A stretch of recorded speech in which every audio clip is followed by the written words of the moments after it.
I actually first came across you because I follow a guy called Jeff Chan. Oh yeah. And one time I saw one of his vids and I was like, is that the park down the road from me? And it was like down in Langdon Park. And I Oh saw you yeah. doing all the calisthenics stuff. And I thought, oh, this is interesting. So I thought, I want to reach out. And then you were off to Thailand and you just recently made your pro debut. So before we sort of get into the interview questions that I had, like, I guess I wanted to know what made you want to sort of make your pro debut. What prompted you to sort of take such a big step? I didn't really consider it that big of a step, to be honest. I've been training martial arts for 33 years now, since I was 7 years old. So then I hit 40 in April this year. And Muay Thai I've been doing for about 12 years. I've been to Thailand almost 10 times now. And each time I've gone, I've learned more Muay Thai from the Thais themselves, game to learning it from here or anywhere else. And being from a Hindu family, Thailand was a Hindu country and still has a lot of the cultural aspects involved in their day-to-day thinking and culture, so their reverence and worship of Hanuman and Buddha and Garuda. So I'll tell you some interesting things. Essentially, hitting 40 years old made me realize, look, I don't have any aspirations to have a career in fighting. It's too late for me, really. Anyone can say, oh, it's not too late, you can do it. Everyone wants to encourage you, but it is. Let's be honest. You've got to be in your 20s. Yeah. You've got to be in your 20s for any sport because your body recovers faster. You're in your prime in terms of your hormones, Yeah. your recovery, everything, metabolism. Your potential is highest when you're in your late 20s, I'd say. Yeah. I think your strength and your body and your skills and nervous system start maturing more in your 30s. But by the time you hit 40, I'd say most 40-year-olds don't feel the way I feel. So my metabolic age, when I do those tests, my metabolic age comes out at 19 or something like that. Wow. But even so, like, I think compared to the average 40-year-old, only because I do this for a job as a coach and been doing it for so long, you will see that your mRNA changes. So your DNA changes according to the amount of exercise you do, and different genes get unlocked based on the environmental pressure you put on yourself during your lifestyle. So, and there's been studies recently to say that that can be passed down paternally to your offspring. So if you've got a father who's trained really hard all his life, those genetic changes that happen to his genome, they're hereditary. So you can pass down strength and, attributes of fitness. At 40 years old, it's either now or never that I have a go at getting in the ring. Yeah. I've done Wing Chun for 8 years, boxing for like 20 odd years, wrestling, judo, weapons, martial arts, so many different things. And not in this MMA broad sense of the term where, oh, I train MMA. Yeah. I learned these martial arts separately for 7 to 8 years each, Yeah. over 33 years. And then the blending of them is what Bruce Lee used to talk about. Take what you want and discard what you don't need. But so I feel like I'm a real martial artist in the sense that I'm not saying other people aren't real. I'm saying what I consider martial artist to be is someone that actually studies the crafts really deeply. Yeah. You've got Bushido in Japan and these philosophies that go along with training, the honor of training and how to treat your opponent and mercy. And the reason these things are prevalent in the East is because of a thing called Dharma. So Hinduism and Buddhism and these other Eastern religions, Sikhism, Jainism, they all come under the umbrella of Sanatan Dharma, which means eternal path of righteousness. So the core values of this Dharma is right thinking, right speech, right behavior, right action. And what is right, what is wrong? You have to go into a bit more detail in those philosophies to see what's considered right and wrong. But essentially, we're talking about being able to look at the objective truth of the world. War is not necessarily wrong. War can be to protect the oppressed, and therefore it's not wrong to kill if you have to kill somebody who's trying to kill everyone else. That Yeah. person has to be stopped. Yeah. So demonic energy or negative energy or whatever you want to call it, we don't turn the other cheek to that in dharmic religions. We squash it where it stands. But in favor of this whole meditation peace vibe that has been going around for a long time in terms of what the East has offered the West in terms of philosophical knowledge, they only took that part and said, oh, they're all peaceful over there. They meditate and they're all Buddhist. And no, the Buddhist monks are Shaolin monks. They fight. Yeah. They fight when they have to. So fighting has a lot to do with spirituality and culture. And so I just thought, look, I'm 40 and it's a rite of passage in Muay Thai to have a fight because you can't test your skills any other way. There's no belts. So I have belts in other martial arts and whatever else. But in Muay Thai, I just got to the point where I was like, I've been doing this 12 years and I feel like I'm good. Jump around to different gyms because I just enjoy sparring and making friends, and the politics of fighting gyms where, oh, if you go here, you can't go anywhere else. I'm not interested. Yeah. Because again, I'm 40. I'm paying money to come and train for a session.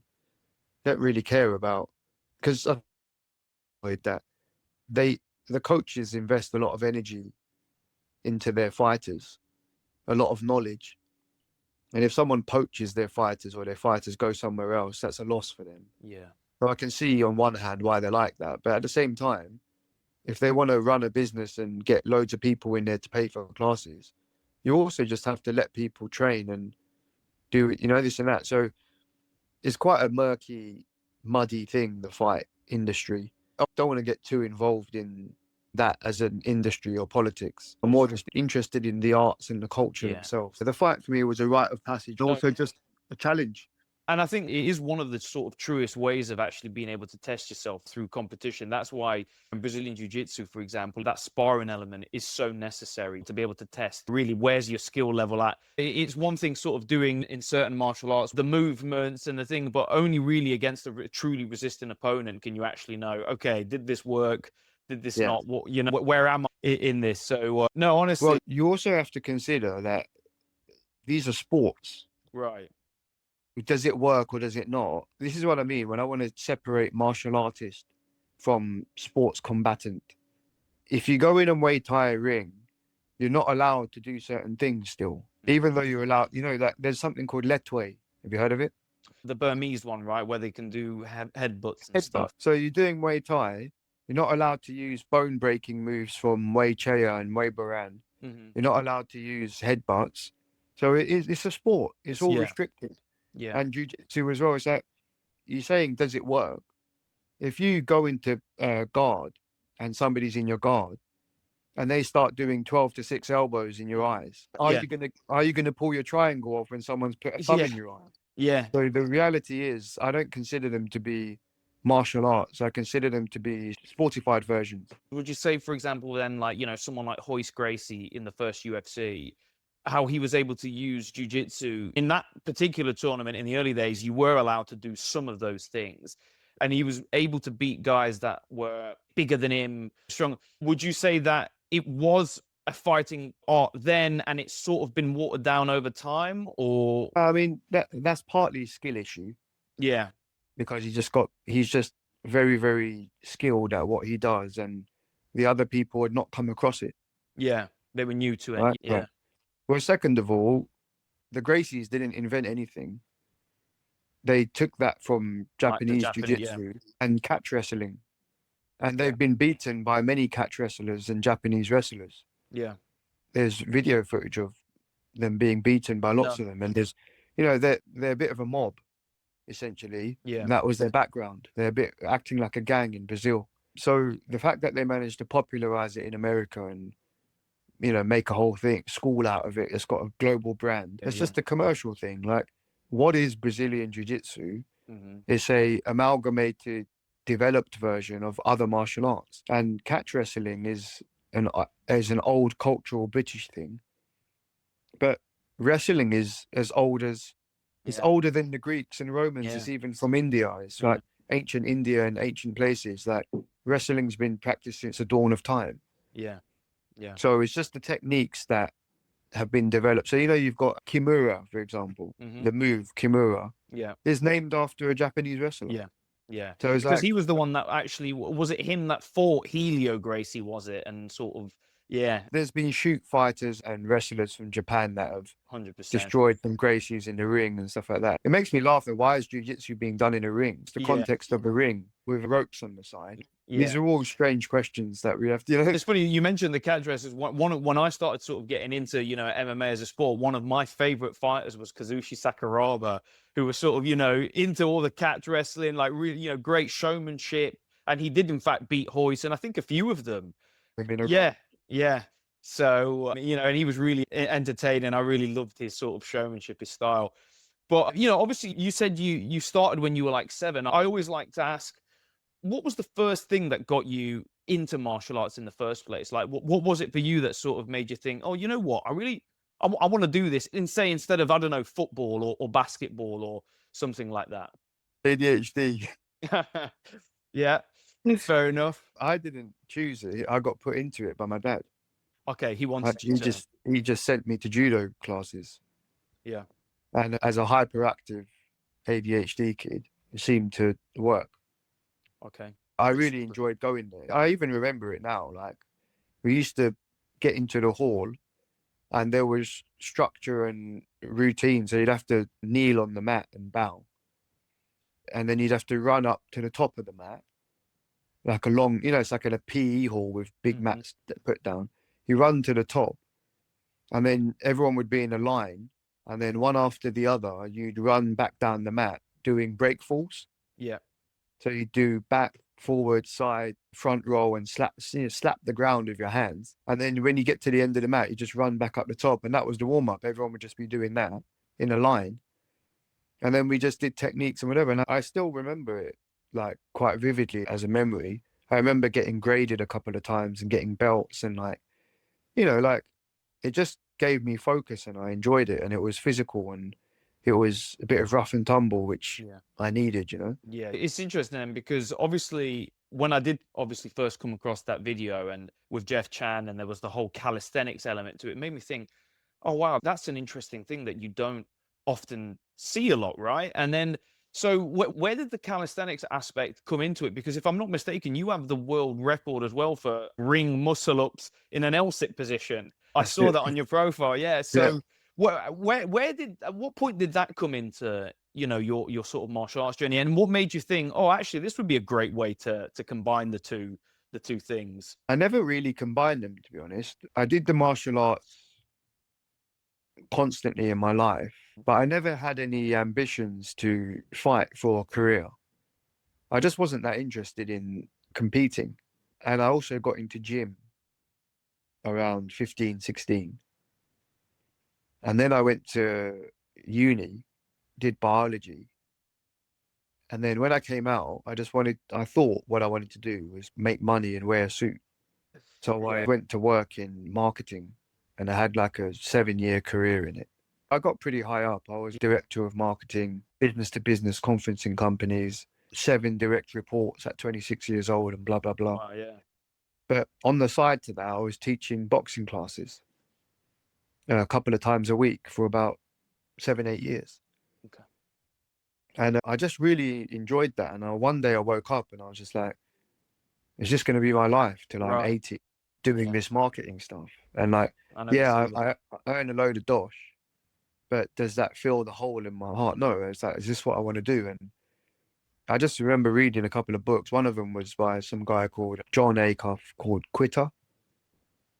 And it just helps you see how to consider shifting careers, how to reframe the way you look at things. You're not going to be homeless. Help you make a plan and see how to shift across to something else. It's not just quit one and start another. There's a process and how to think about what you enjoy and what your purpose is and Yeah. start finding these things out. So I read that and a lot of other material, and then I did some consulting work on contract while I was making the shift. And I started offering myself to do personal training because I did the course and everything. I had to get the qualification. So I had to re-qualify, but it's not that long. It was only like 2 months to do that back then. It's probably even shorter now. You can do it online in a few weeks. The barrier to entry is nothing. Because I had the biology background, there's a heavy amount of anatomy in that, as you can imagine. Yeah. I understand the body really well and did the PT. And then I was offering on Facebook anyone who wanted to do PT in London for £20 an hour. And everyone was like, "Oh, I'd love to, but you're too far." And I was just like, "This is bollocks." Like, so at the same time, I started calisthenics and I was getting really good at it. Yeah. This is around 20, 26, 25, 26 years old. And back then, so that's 15 years ago, roughly, just under. Yeah. And back then, nobody knew what it was. There were no CrossFit gyms with rigs. Yeah. There were no bars, pull-up bars inside gyms. There was only the multi pull-down equipment. You know, the machine that you put the different things on, Yeah. tricep pull-down. Yeah. They had them little pull-up bars that didn't join together at the top, Yeah. the two handles. So I was doing muscle-ups on those in the gym, and people would be looking at me saying, "Well, What is that? how'd you get up there and what are you Yeah. doing? Why are you going up there?" Because your head would touch the ceiling. They weren't equipped for that kind of thing. Yeah. Yeah. And I just remember being able to do it instantly the first time I tried. And I saw a flag somewhere, human flag. I tried to do it on a goalpost in the park. And I managed to do a really crap version of it. Bent arms, bent legs, it just looked terrible. But I managed to do it roughly for a second or two. And I thought, "Oh, I could almost do this, got to train it." And I put a picture of it on Facebook because that's what we used back in the day, right? Yeah, of course. Yeah. Getting old now, but yeah, just showing my age. Loads of my uni mates commented, and a couple of them said Photoshop. And I was like, and I said, "It's not Photoshop. I actually did that." And then, so the next day, I put on my best outfit that I wanted to do it in, and I took a video. And then that got like 8,000-9,000 views on Facebook back then. And then I started to put more videos out and do more. And it got really popular because nobody was doing it. Yeah. And then I jumped on Instagram. I just looked the other day. I've been on there 12 years. So I jumped on Instagram 12 years ago. Instantly kind of blew up with the calisthenics stuff. And then after a couple of years, because I was just doing that full time, remember I'd switched now. So all I was doing was training and trying to get PT clients. I had some savings to look after me because of the marketing career. So that was, tiding me through. And that allowed me the time to get really good at calisthenics. And when I got to that level, when I realized my potential in it, I was at a world level. So then as time went on, I eventually judged world level competitions in Los Angeles, in Germany, in India, in Slovakia, in all these different places. I've been around the world judging competitions. I've entered them. I've done all this. Because of my size, because I'm like 178 centimeters, like 5'9". Yeah. And bigger legs and whatever else, not skinny legs. So like in the end, my body was not ideal for calisthenics, but I still managed to do, I'd say 98% of what exists out there. I could do it. Like planches on my fingertips, handstands on fingertips, Yeah. like front lever on my individual digits, holding my whole body weight on digits like this and just going completely horizontal with. My thing was about form, so Yeah. because I focused so much on it, I got so good at it. I got to a high level, but you'll see all the Olympic gymnasts who do rings and things like that. The tallest they are is 5'5", 5'6". It's about the center of mass and about how easy it is to suspend your body. Yeah. When you're using these levers to hold yourself in against gravity, Yeah. So you'll see all the people that are really good at it. Like one of my friends, Jay, his name's Small Spartan. He's literally 5'5" or something. Yeah. And then there's like some Mexican guys from Mexico, obviously. There's a guy called Eric Ortiz, who was a world champion. All these guys are 5'5", 5'6". So in the end, if you wanted to get to that certain level where you're able to do the hardest stuff, you had to be a certain proportion. Yeah. Just like in weightlifting, the Chinese, because of their proportion of their femurs, their leg bones, to their torsos, when they squat, they don't need to lean forward with their head so much because of their proportions of their bones allow them to stay very upright and just sit down. Okay. Like because their body is made for that, they excel at that sport. So in the end, you can adapt your body towards whatever sport you want in terms of the frame, like muscle, skeletal, connective tissue and whatever else. but you can't change your structure. Striking typically favors people with long limbs, and I don't have Yeah. long limbs. But wrestling favors people that are more dense and compact, and that favors me. So I'm good in the clinch in Muay Thai. I'm good at short range power. I'm technically good at long range fighting, but it's not my game if someone's taller than me, because they're just going to outreach me and pick Yeah, me off. So you exactly. can't necessarily fight how you want. You've got to fight how your body works. Yeah, exactly. It is, and it is true. Like, someone is like 6'6" and naturally really heavy. It is going to be very hard for them to do some of those movements that you described, which are hard by itself, never mind on fingertips. But one of the things I wanted to ask you is obviously because you do have experience in both. What do you think could be the advantages for, say, martial artists, competitive fighters to incorporate some of that calisthenic movement rather than maybe just your sort of traditional weights and things like that? This Jeff Chan asked me this as well. And you just have to look at someone like GSP, Yeah, who said, I wish I did gymnastics right. from the start. Like, Yeah. he's a forward thinker.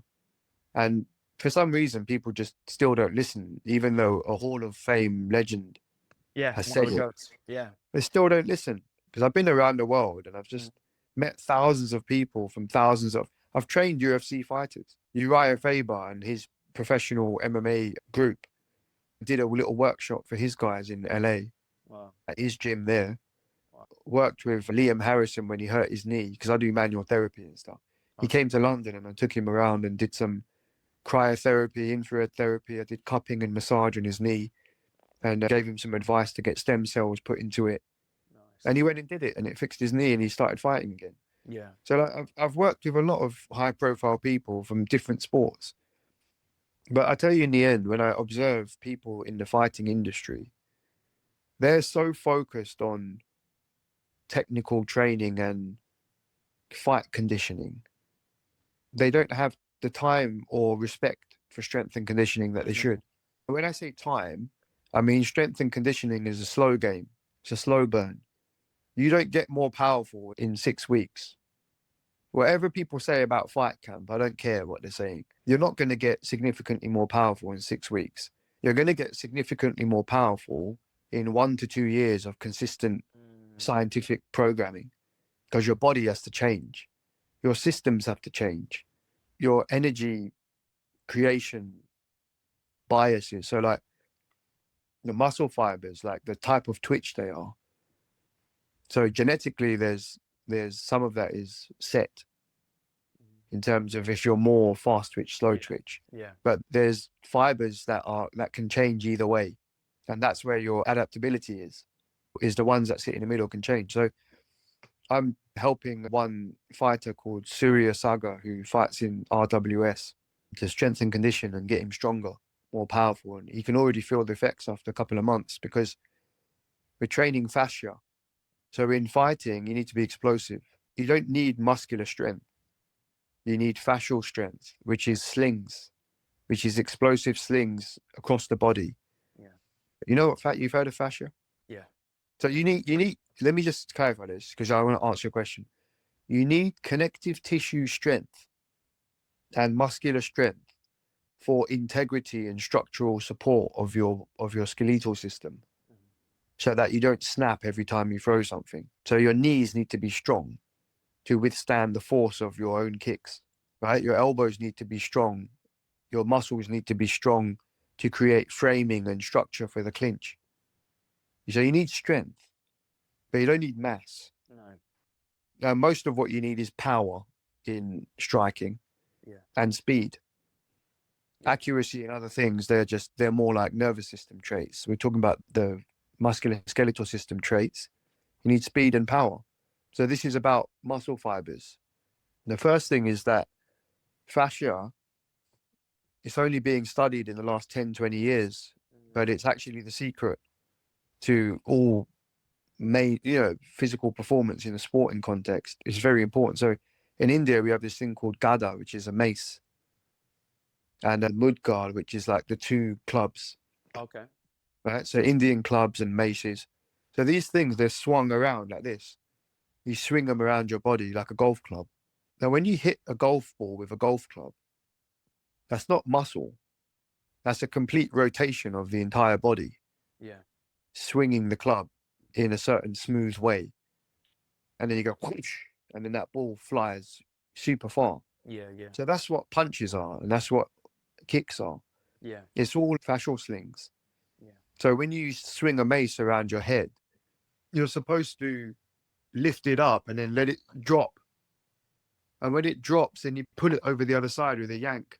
But it's an explosive yank at the right time. Yeah, It's not a pick it up and move it round with your muscle. It's yeah, not how it yeah, works. yeah, So when you learn to relax into your movements and throw your weight around in a way where you can still control the momentum of your movement, that's where the power comes from. So if you consider running, walking, jumping, punching, throwing, these are all using diagonal fascia because your left foot forward while your right hand goes forward, right? So there's a guy called Thomas Myers who wrote a book called Anatomy Trains. People used to cross-section the body by cutting a line through the arm and then looking at those concentric circles of tissue. There's bone marrow in the middle, and then there's bone, and then there's some jelly substance, and then there's muscle, and then there's nerves, and then there's more jelly, and then there's skin. So that's how they analyze what's inside the body. yeah, But what he did, they didn't know what the spider web sticky material was, but it penetrated every layer all the way to the marrow. It was everywhere. But they said, what is this spider web stuff? We don't know what it's for. So what Thomas Myers did was he peeled off the skin of a dead body, leaving just the spider web layer underneath, the first layer. And then he started pulling and prodding it. And he literally started pulling at the neck here on the dead body. And the foot was twitching like this. wow, When he pulled here, the foot was twitching like this. So he said, oh, this is linked to there. So then he basically mapped out all the fascia in the body and created anatomy charts of it. yeah, So you know your IT band yeah, that goes down the side of your leg, that is yeah. fascia. Interesting, yeah, because I think I've got a tight one. I had to, so yeah, I think a lot of people do, to be honest. That's interesting that these things are connected. The thing I want to touch on something that you mentioned there as well, just when you got into that, because you sort of Before said, before you do that, fascia means lines across the entire body that help it work in unison and create structure, but also explosive elastic power. yeah, So that's what fascia is responsible for. If the muscles underneath stick to the fascia and they get stuck together, then you get stiffness. So that's why we call myofascial release is to separate the fascia from the myofilament, which is the muscle, so that it's gliding underneath smoothly, right? So the fascia needs to be elastic and healthy, and water, it has to hold water, and the muscles just need to be. So calisthenics works fascial lines because you work full body positions. You try when you do a muscle up, you don't let your legs go wobbly. Everything is tense. Everything is working in a line. yeah, So you've got the power development coming from the ability to coordinate your body's movements from head to toe every time. Your body is thinking about everything at the same time. It's not nothing's in isolation. yeah, It's always involving your core and your legs and everything. yeah, And so that the second thing is the armor. So this is what I told Jeff Chan. The armor that you build around your ribs and your lats and your core, when you get kicked in the torso, it doesn't hurt that much when you've done calisthenics for 15 years because there's just just layers of muscle everywhere around you. yeah, You have to work your core exceptionally hard. And the only way to do that is calisthenics. To get it to the point where you can do a front lever horizontal in the air, hanging on by your arms, perfectly horizontal in a straight line. And then I've got my friend punching me in the stomach while I'm just doing that. And I'm holding the position. So the amount of core tension and the amount of core tone that needs to be held while you're breathing, you can still hold that tension and position while you're being punched. So then if I'm standing in a more relaxed, easier position and I get punched, of course I can take it because I can take it in a front lever. yeah, So if you can develop that kind of strength and that kind of armor, then it's the ultimate way to train for martial arts. Yeah. No, that's amazing, and it really makes complete sense. And I know because I've started trying to get into it, and I've started trying to go to. It's a place called Overgravity Gymnastics, actually, where they do a bit of calisthenics, a bit of acrobatics, and things. As soon as we be trying out the movements, and they're like, "You're not engaging your glutes, or you're not doing this," and I'm thinking, "Oh, what? How is it?" You know what I mean? But they can see, they can tell what's not being activated. But it's been amazing, and I definitely want to continue to do both. The question that I was going to ask you, actually, that because you touched on something there when we were talking about calisthenics in general and just training in general, as you said, I don't care what fighters say. It doesn't take 6 to 8 weeks like a training camp. It takes 1 to 2 years. I wanted to touch on that because in general, regardless of, whether we're talking about fitness or anything, I think in today's world, we're living in an age where people want results fast, right? Whether it's the workplace, it's a fast paced world. And I think people do want results fast. How do you go about when you're teaching, coaching people to sort of say, look, you want to learn a muscle up, or you want to learn, this isn't going to be something that you're going to learn in a week. How do you go about sort of teaching that patience element and the sort of exploring the fact that this might take quite a while to achieve? So be patient with it and trust the process. Yeah. I think, well, no, it happens all the time. Nobody likes that answer. I think because I've spent a lot of time focusing in a perfectionist way. It's like when you see someone that, like, everybody admires super legs kicks, Yeah. and everybody admires different things about different fighters.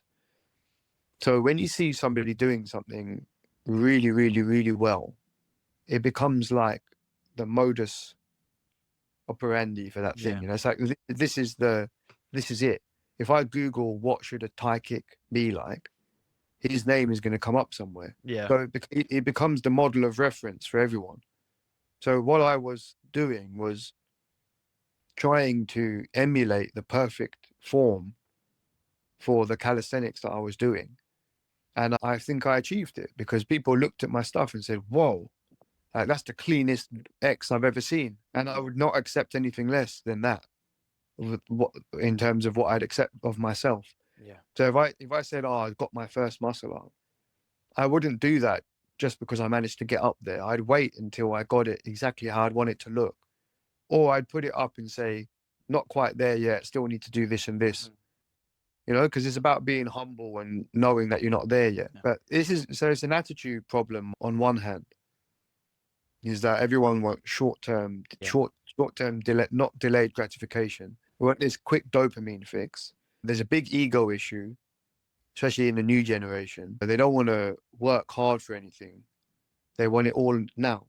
Yeah. But that's not how it works. And in the end, what you get from that is lower quality athletes who think they're high quality athletes because there's no one else to show them anything better. When somebody says to me, I want to do a muscle up,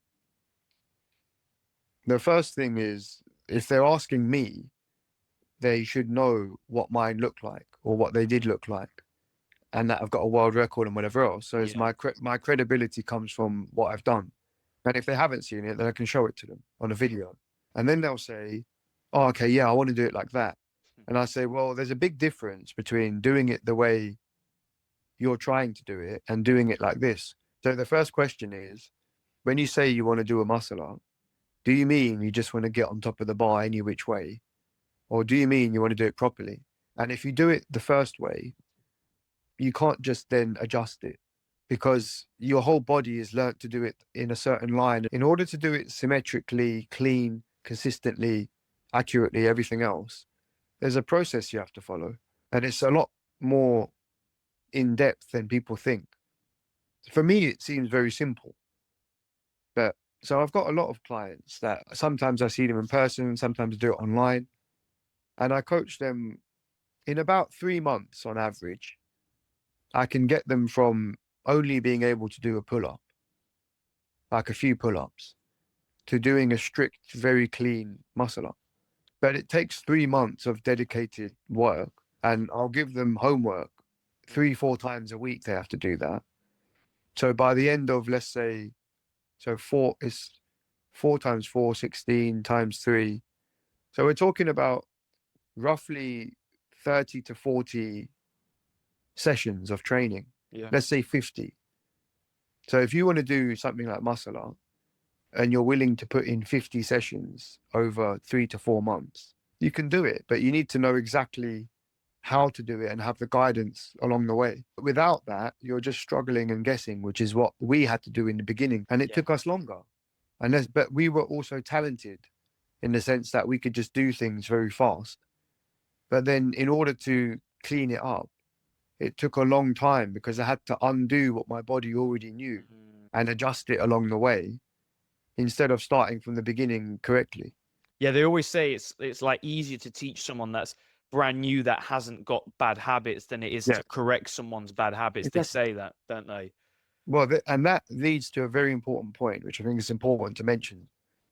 Whether I'm helping you rehab an injury that's new or chronic for 20 years or whatever, whether I'm helping you learn a new movement or whatever, I'm not actually that interested in your body conditioning. That is something you need to perform the movement well. But your body conditioning will constantly change according to your lifestyle and what you do. What doesn't change as easily is your nervous system. So when you want to fix someone's faulty joint, say they've got a gammy shoulder and it clicks all the time and it hurts, you can actually restructure and recalibrate that whole joint. And it will take about, using the system I would use, which is a lot of different areas of manual therapy and physio and osteo and things like that, mobility work and a lot of different things put together. It would take me about 8 to 10 weeks with anyone to recalibrate a joint that's been injured for 20 years and give you back a brand new shoulder.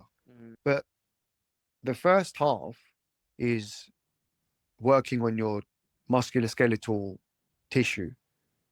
The second half is retraining your nervous system.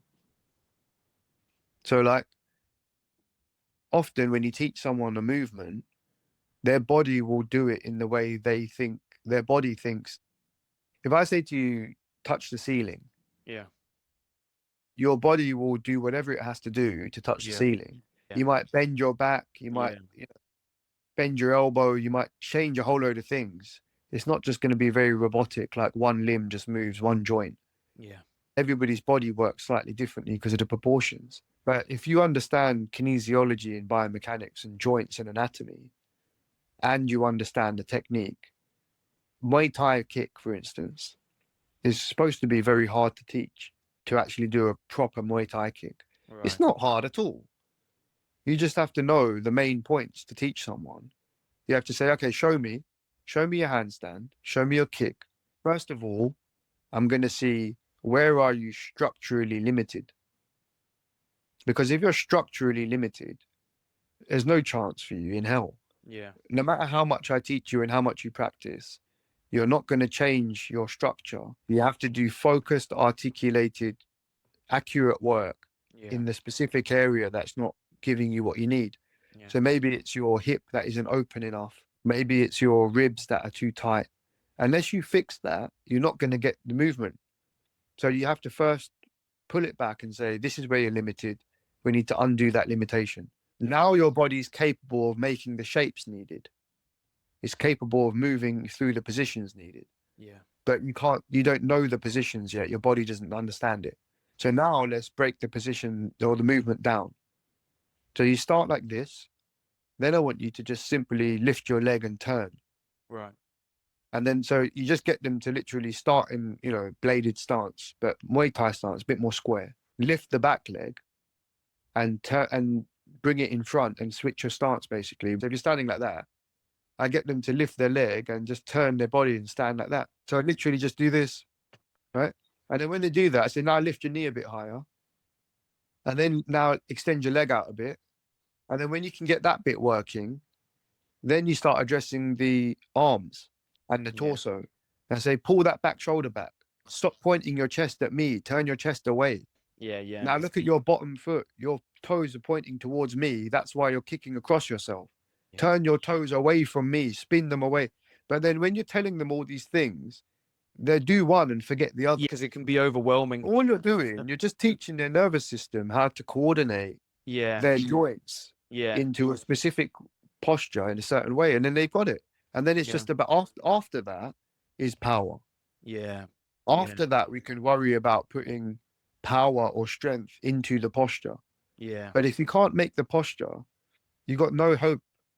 Yeah. So yeah. like, Yeah, it's interesting you say that, because I feel like you do see sometimes, like with beginners as well, you see the same kind of, like the opening the hips in Muay Thai. That's one thing that I think beginners usually struggle when they're doing the kicks. Like it's not, or, you know, like even with muscle ups, I've seen people that are sort of, when they're, I can't do one, by the way, but I'm just saying, like when I've seen people sort of trying to learn, you sometimes see what people that can't do it, it's like one shoulder goes over first, and then it's those kinds of things that you tend to see over and over again, which I'm sure with slight adjustments and things you can start to fix. First interview actually with a guy called AJ North, who teaches at that over gravity gymnastics, and he's an acrobat and he's a stuntman, and you know, he does those kinds of things. And one of the things that we talked about that I've noticed as well is the fact that with some adult learners, there's almost a fear element there that I guess kids don't have.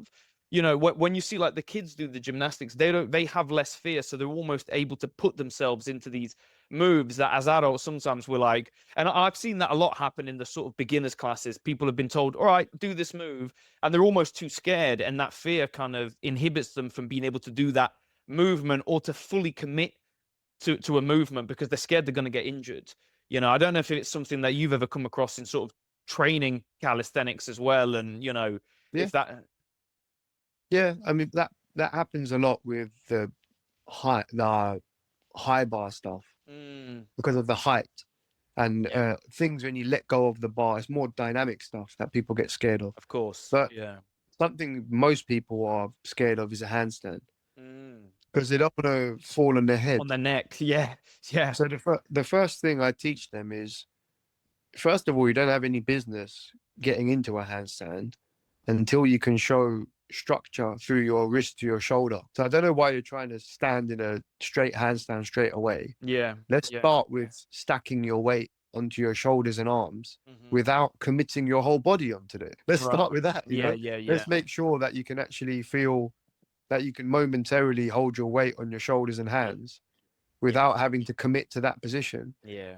And then when we get you to a certain point where we're sure that you've got some kind of structural postural strength in your spine and arms to hold a handstand, even then we're not going to do it unsupported. We're going to do it on the wall or in a way that you can be supported where you're not going to fall. And then when it's time for you to start trying to do it away from the wall freestanding, the first thing I'm going to teach you is how to escape it safely, which is to tuck your head in and do a forward roll. Or to cartwheel out of it. And not just sort of flop over like some. I've seen that happen a few times. The reason they're flopping is because they didn't do the first bit. They don't have enough structural support and understanding of how to support themselves. That they go upside down, something buckles and they just break. No, so exactly. it's got to be taught in stages, and the confidence comes from the stages. Absolutely. No. One of my last questions, by the way, Riki, that I had for you, and I noticed on your profile that you obviously, I think, follow a plant-based diet. Now, from talking to you now, I'm probably guessing that it comes from your Hindu background that you mentioned at the start of the interview. The reason I bring this up is because, you know, diets are like anything. It comes in with the fashion and people sort of, you know, vouch for particular ones. Now, I think in recent times, you're sort of seen a big push for the carnivore diet. You know, a lot of people are sort of pushing that and talking about the benefits and all these things. Obviously, in the martial arts space, and even to an extent, maybe in the calisthenics space, because, you know, I remember there was a guy called Ido Portal who sort of back in the day worked with Conor McGregor, and, you know, he sort of made headlines saying, oh, I don't think vegans would be able to sort of train with me. They wouldn't have the, I don't know if you were a vegan or if you're just a vegetarian, but give me your take on how you find being able to do obviously these incredible things that you do, like, you know, the world record, you know, the martial arts. How do you feel following a plant-based diet? And, you know, why do you think that there is such a stigma that it's not possible to do these things if you are on one? It's very funny you mentioned Ido Portal. I'll tell you why in a second. First of all, just to clarify, I'm not on a purely plant-based diet. I'm vegetarian, which means I have milk and eggs. Okay. Okay. So a lot of animal protein still comes from that. Yeah. And I have them daily. Yeah. So diet is a very complex thing because it's not just about what you're eating. It's actually a multi-layered belief system based decision. Mm. You know what I mean? Yeah. Yeah. People eat things based on a number of different things, not just what they should eat. Yeah. So the first thing to say, let's tackle Edo first. Okay. I have a friend called Tom McEwen who used to train with Conor McGregor in Ireland. Okay. And he told me about that time that Conor McGregor was in LA at the same time as me. And he said, let me try and hook you up with him. He wants to learn how to do calisthenics. And he said, you're the man. I'll get him. And I said, yeah, go on then. And he put me forward to Conor McGregor, but I never heard from the guy because he was having a fight at the time. Mm. And then a few weeks later, I heard that he'd picked up this trainer called Ido Portal. And we all knew who Ido Portal was because I'm going to say it, we all knew him as a bit of a fraud. Okay. He was a person that took a little bit of capoeira, a little bit of parkour, a little bit of mobility, a little bit of calisthenics, and put them all together and claimed to have made a new discipline, which is just nonsense. Again, I'm going to say it's nonsense. Like, I'm not going to say he's not skilled. I'm not going to say anything like that. But the way people market themselves, like Wim Hof, Yeah. acting like he's invented breathing. He just took Nepalese breathing techniques, which essentially come from yoga, which is thousands of years old and has much deeper meanings behind it than just how to swim in the Thames Yeah. in the cold with no pants on. Yeah. It's just ridiculously demeaning and minimizing a philosophical, spiritual discipline into something that is based on, oh, look at these health benefits. Look at this somatic stuff you can get from it. And it's like, yeah, there are somatic benefits. That's not the point of it, though. Why have you left out the literature that spans thousands of years on how that connects to our consciousness, how it adapts vagal tone, how it can help mental health? How have you left all of this out Mm. just to show off that you can swim in the Thames? Yeah. And now you've trademarked a breathing technique. How can you even do that when it's not your technique and you don't give credit to the originators? You know, what is box breathing? What is all this nonsense that's coming out? It's been invented by other people and they're part of big cultural disciplines. So it's just appropriation. That's the problem. It's plagiarism and appropriation with no respect for the originators. Yeah. Which is, and the reason they do that is his ego again. He just wants to make money and appear like he's some kind of god. Yeah. Well, you're not a god.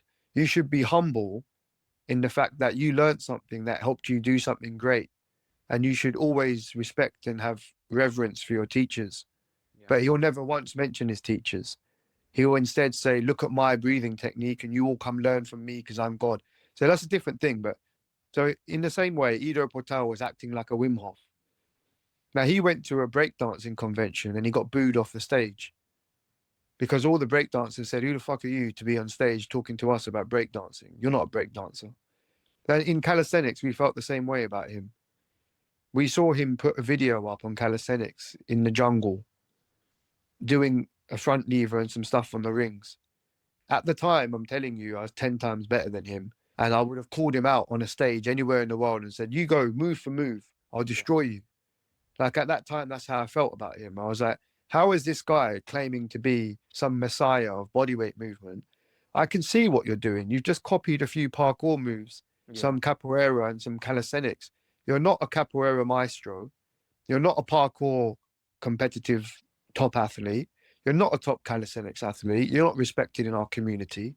You're not respected in breakdancing. Who are you to say that you're this person? But he's a marketing genius who put it all together and said, this is called movement culture. And everybody went, oh, you know? So like, regardless, let people do what they want. He managed to build his own community. He managed to charge thousands of pounds for his courses and whatever else. Fair play to the guy. He got a job with Conor McGregor over me to teach calisthenics, which I was a bit bitter about at the time. So I was like, I need a break like this. I should be doing that. If he wants calisthenics, I should be doing that. Yeah. But anyway, he got it. And yeah, in his books, he's written, I don't work with vegans, they're weak. But you know what's funny? You know who Ido Portal trained Conor McGregor to fight? Yeah, Nate Diaz, who's a pretty much vegan, isn't he? Who beat his ass? Yeah. Yeah. So first of all, Ido Portal got proven to be an idiot for what he said, because he trained the top UFC athlete at the time to lose against a vegan. Yeah. And second of all, at the time I was vegan for a couple of years. I was stronger than Ido Portal by 10 times, without a doubt. And there's still to this day, Ido Portal cannot show me any proof, video or otherwise, of him doing the things I could do in my prime. There's no way he would ever have surpassed me in calisthenics the way he was. So when I look at him saying those things, I just think it's a nonsense. Like, plant-based or not, it's nothing to do with that. I've proved that in the fact that I was better than him. And Nate Diaz proved that in the fact that he beat his student. Do you ever get people like that when you talk to people? Do you ever find that like people are surprised that you are, or do they ever question it and say, even try and convince you to like ever deviate from that? Because it does seem to be like almost like backed by everyone, like that. You need to eat meat, or you need protein, or you need this, or you know what I mean? Do you ever find that or not? Well, I'll tell you something interesting. Okay, so why am I vegetarian? Because I used to eat meat up until I was 25. Okay. I've only been vegetarian 15 years. Okay. I say only, but yes, it's a good amount of time, but I see what you mean. Yeah. Yeah. So first of all, one of my friends in my circles became vegan and was getting stronger than me, even though he'd done calisthenics for less time than me. Wow. And I was looking at him and I was like, how are you doing that without meat then? And then I watched a program on his recommendation called Earthlings, which is just a documentary about slaughterhouses and the reality of all the different industries involved in, using animals in certain ways. And within the first sort of 10 minutes, I was crying watching it. I'm a compassionate person and I like animals a lot. I studied biology. When you study something, you merge with it to a sense. You become fascinated with it. So I was just like, fuck, Then I paused it and I was like, I can't watch this. It's upsetting me. Yeah. But then because I'm a rational person, I said to myself, if you can't watch it, then you shouldn't eat it.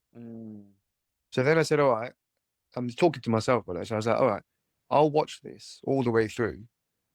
And then if I can still eat meat, I'll eat it. But you have to watch it. Yeah. If you're going to eat it, you have to watch it and be okay with it. By the end of watching it, I was like, I don't think I can eat it again. So then from that next day, I went to Nando's with a bunch of friends and they all had chicken and whatnot. And I just had the veggie option, halloumi burger, whatever it was at the time. And my observation was that they were all sitting around like, after eating, food coma. And I felt like I could do a handstand on the table. Right. But I still felt full and content. So I was like, oh, that's interesting. I was just looking at them thinking, look at them. They all look messed up, like they've eaten too much. Whereas I feel good. Then the more research I did into it, I realized there are a lot of internal benefits, less risk of parasites. Yeah. It doesn't clog up your digestive system for 48 hours. Plants get digested in 2 hours. Meat is digested via rotting from bacteria, whereas plants are more decomposition, which doesn't involve bacteria all the way through.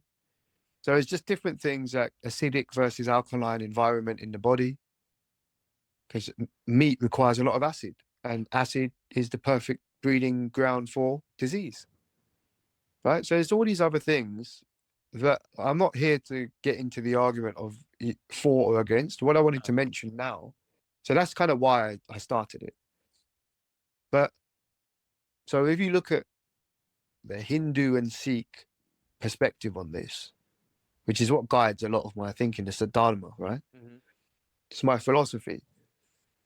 I didn't want my strength gains Have you seen any anime before? Yes, yes, I do Have you like. watched? Have you watched Bleach? I haven't watched Bleach. But No. have you watched Demon Slayer or something like Yes, I this? love Demon Yeah. Slayer, and I'm watching. I've just finished One Punch Man as well, and but I do like Demon Slayer. Yeah. The One Punch Man as well. So what you've got these demons running around, monsters, and how do they survive? By sucking the souls out of human beings. And then you've got the good guys who go and kill these soul sucking Yeah. demons. Yeah. So I was like, so what I'm doing is eating other lives in order to not just sustain mine, but all of these things I'm proud of, Mm, being able to do all these strength feats in calisthenics. I'm proud of these superpowers that I'm gaining from the death of other animals, of other beings.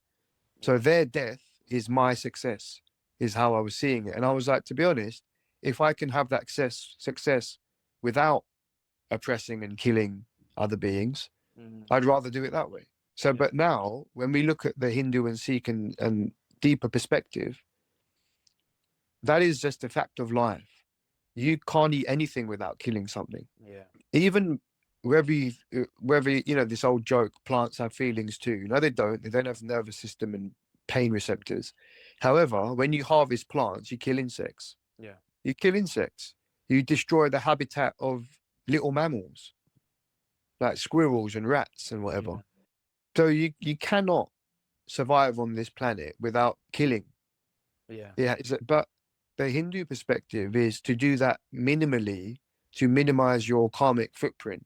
Mm-hmm. So they would recommend to eat grains because when you take rice from the plant, you don't uproot the plant. Mm, You let the plant live. You just take the grain. yeah. Yeah. So it's how do when you take milk from the cow, you look after it as if it's a dog. Yeah. Yeah. You pet it and you groom it and you love it like your own family. Yeah. And this cow acts like your mother. It willingly gives you milk from its own breast. Yeah. So why would you kill it for the taste of steak Yeah. when you could just sustain it and it will feed you milk for life?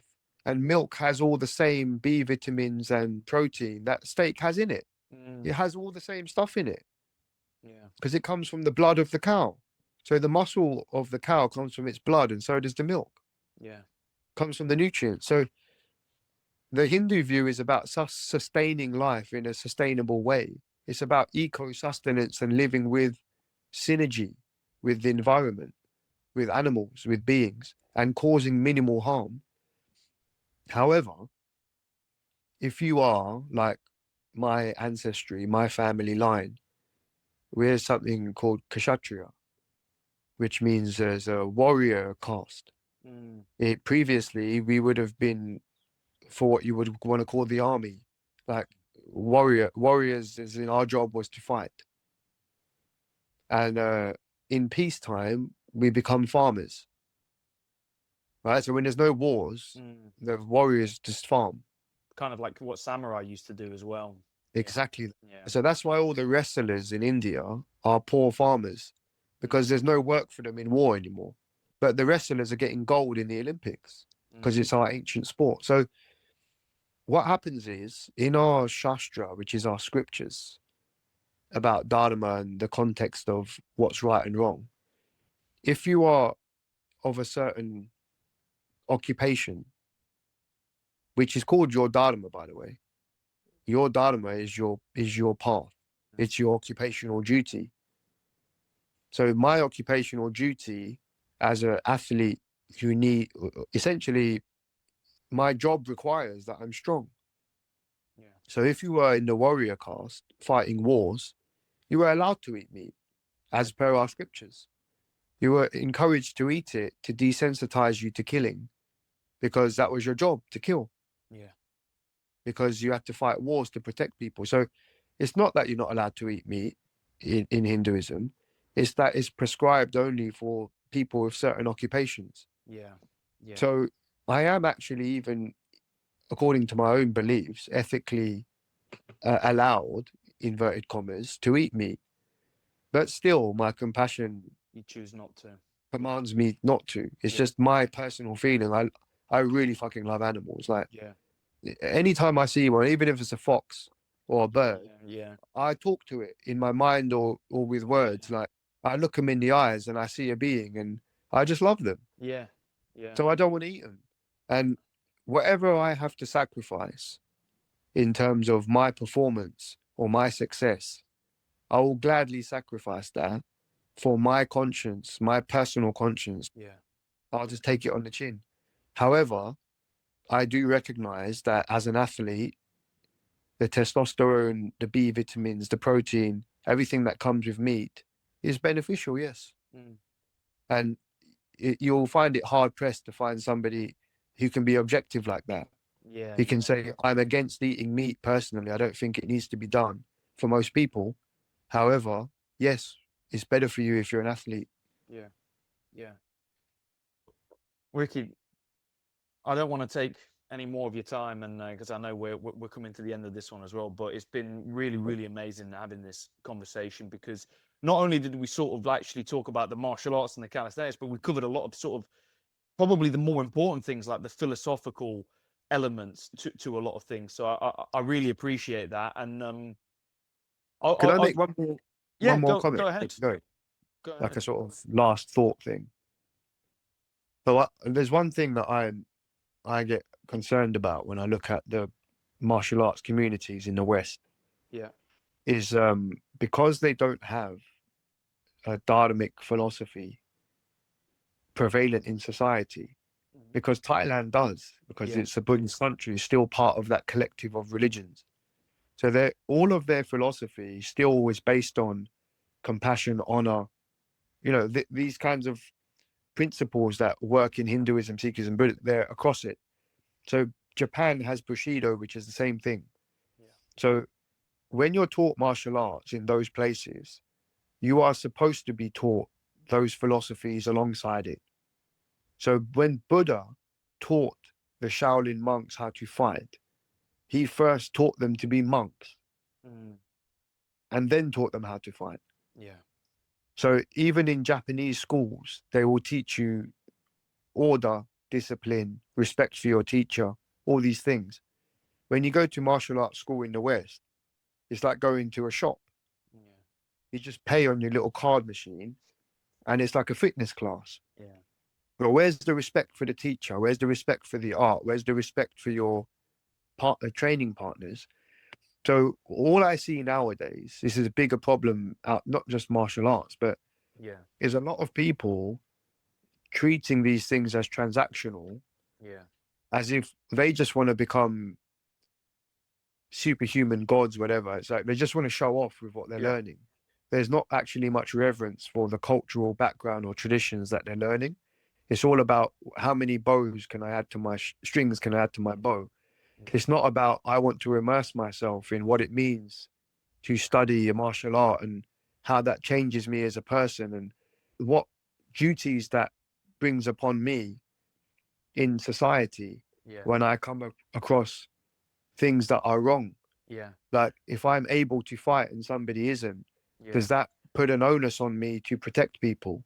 No, they don't give a crap about that. They're going there to make themselves feel good about Yeah. how many people they can beat up. And And, yeah, you're right. And I've and heard that content. sometimes asked in class. Oh, so in a street fight, could I use this? And I'll finish off by saying, honestly, one of the reasons I liked DC actually more than, John Jones was because, as he used to say, he once said, and it really stuck with me, being a champion isn't just about being a champion in the ring or in the cage. It's about being a champion in life. Like, Yeah. in the small things that you do. And that was something that really stuck with me. And so I think I couldn't agree more, to be honest, with that last point you made. And I always try, and when I train, to not be that guy, to be sort of supportive, complimentary to my partners, to the always thanking and trying to do the small things, as well, that matter as well, because I am also learning from my training partners, from the instructor, from the people that are also there, and I'm hugely appreciative of that. And then also from people like yourself, and who I'm now having the privilege to get to chat, to talk to learn from. So thank you to you as well, Ricky. And Thanks, man. Yeah, no, of course. And then who knows if ever you're in Langdon Park one day for some more, you know, I'm just, like I say, I'm 2 minutes down the road. So it would All right, yeah, I'll give great you a to shout. train sometime. That would be an honor. It would be a pleasure. So, More towards when the weather gets better. But yeah, yeah, it would be a summertime thing for sure. yeah. But no, I really appreciate it, Ricky. So, so thank you again.